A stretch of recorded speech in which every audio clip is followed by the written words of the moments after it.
अपना radio 96.9 FM.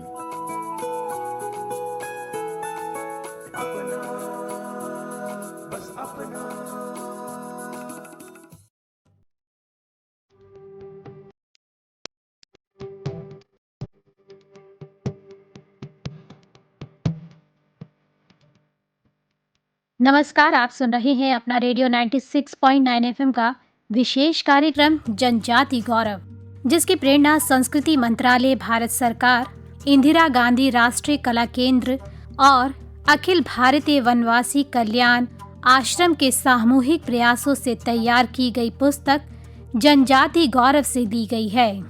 इस पुस्तक के लेखक हैं श्री सच्चिदानंद जोशी और श्री सत्येंद्र सिंह।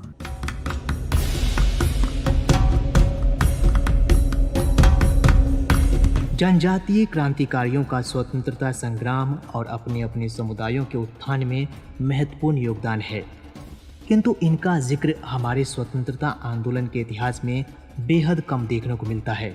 कुछ क्रांतिकारियों को छोड़कर अधिकांश जनजातीय क्रांतिकारियों को भुला दिया गया और स्वतंत्रता संग्राम में उनकी भूमिका गुमनामी में खो गई। इन क्रांतिकारियों ने अंग्रेजी फौज के गोला बारूद का सामना किया अपने तीर धनुष, कुल्हाड़ी, हसिया और टांगिया से। अपना रेडियो 96.9 एफएम का कार्यक्रम जनजाति गौरव इन्हीं जनजातीय क्रांतिकारियों के जीवन एवं भारतीय स्वतंत्रता संग्राम में उनकी भूमिका को रेखांकित करता है। इस कार्यक्रम के द्वारा आप सभी उन पगडंडियों, कठिन पहाड़ी रास्तों, कंटीली झाड़ियों को महसूस कर पाएंगे जिन पर चलकर जनजातीय लोगों ने पहाड़ियों और वनों में अपने जीने और इच्छा के अधिकार के लिए लड़ाई लड़ी।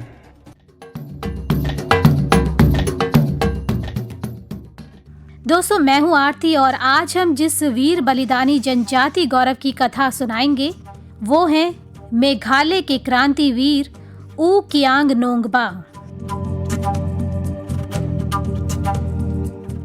मेघालय के क्रांतिवीर ऊ कियांग नांगबा का जन्म जोवाई के तपेपले में का रिमाई नंगभा के यहाँ हुआ। इनके पिता का नाम ऊ फेट था। उनके जन्म की सही तारीख ज्ञात नहीं है। ऊ कियांग नांगबा को अपने मामा उकेसन सजर नांगबा के साहस से राष्ट्रभक्ति की प्रेरणा मिली थी। मेघालय की पहाड़ियों में 18वीं सदी तक खासी और जयंतिया जनजाति स्वतंत्र थी।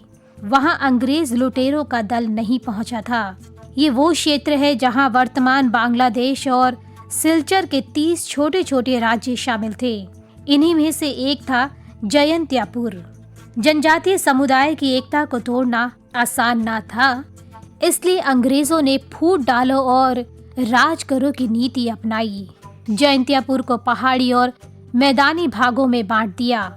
साथ ही गरीब जनजातियों को लोभ, लालच और भय से वशीभूत कर उनका धर्मांतरण शुरू कर दिया।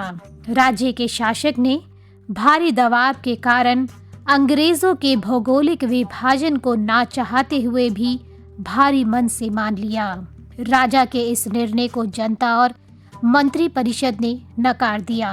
वर्ष 1835 में अंग्रेजों ने संपूर्ण जयंतिया साम्राज्य को छल बल से हथिया लिया। उस समय यू कियांग नांगबा की आयु कम थी, लेकिन वे जनजाति वीरों की सेना बनाने में जुट गए। जनजाति समाज पर होने वाले दमन और शोषण को कुचलने के लिए उन्होंने सांकेतिक योजना बनाई। यू कियांग नोंगबा बंसी बजाकर लोकगीत गाते थे और गीत के माध्यम से जनजाति समाज को तीर तलवार उठाने के लिए प्रेरित करते थे। उनके आह्वान पर जनजाति समाज संगठित होकर अंग्रेजों के विरुद्ध में खड़े हो गए। ऊ कियांग नांगबा ने योजना बनाई और अंग्रेजों के साथ सैन्य छावनियों पर हमला बोल दिया। जनजातियों की गुरिल्ला पद्धति का हमला लगभग 20 महीने चला। जनजाति वीर अंग्रेजों पर वार करते और पहाड़ियों में छिप जाते थे। अंग्रेज उन्हें पकड़ नहीं पा रहे थे। आखिरकार अंग्रेजों ने अपनी प्रवृत्ति के अनुरूप ऊ कियांग नांगबे को पकड़ने के लिए साजिश रची। उनके साथ उदोलाई को लालच देकर साथ मिला लिया। जब लगातार युद्ध के दौरान ऊ कियांग नांगबा बहुत घायल हुए तो उन्हें इलाज के लिए मुंशी गांव में रखा गया था। देशद्रोही ऊलांग सुतंगा ने अंग्रेजों को सूचित कर दिया। अंग्रेजों ने घायल ऊ कियांग नांगबा को कैद कर लिया। अंग्रेजों ने संधि का प्रस्ताव दिया, पर क्रांतिकारी नंगबा ने इसे एक सिरे से ही इनकार कर दिया। उन्हें 30 दिसंबर 1862 में पश्चिम जयंतिया पर्वतीय जिले के जोवाई शहर के लामुसियांग में सार्वजनिक रूप से फांसी दे दी गई। मेघालय के जनजाति वीर ऊ कियांग नांगबे को श्रद्धांजलि स्वरूप असंख्य जातियों की आंखों से अश्रुधारा बह रही थी।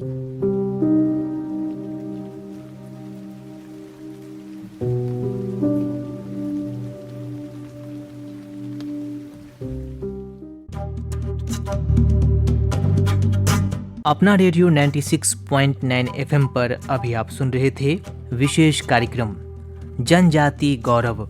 आज आपने सुनी मेघालय के क्रांतिवीर ऊ कियांग नोंगबा के अदम्य शौर्य और सर्वोच्च बलिदान की गौरव गाथा। इसकी प्रेरणा संस्कृति मंत्रालय, भारत सरकार, इंदिरा गांधी राष्ट्रीय कला केंद्र और अखिल भारतीय वनवासी कल्याण आश्रम के सामूहिक प्रयासों से तैयार की गई पुस्तक जनजाति गौरव से ली गई है। इस पुस्तक के लेखक है श्री सच्चिदानंद जोशी और श्री सत्येंद्र सिंह।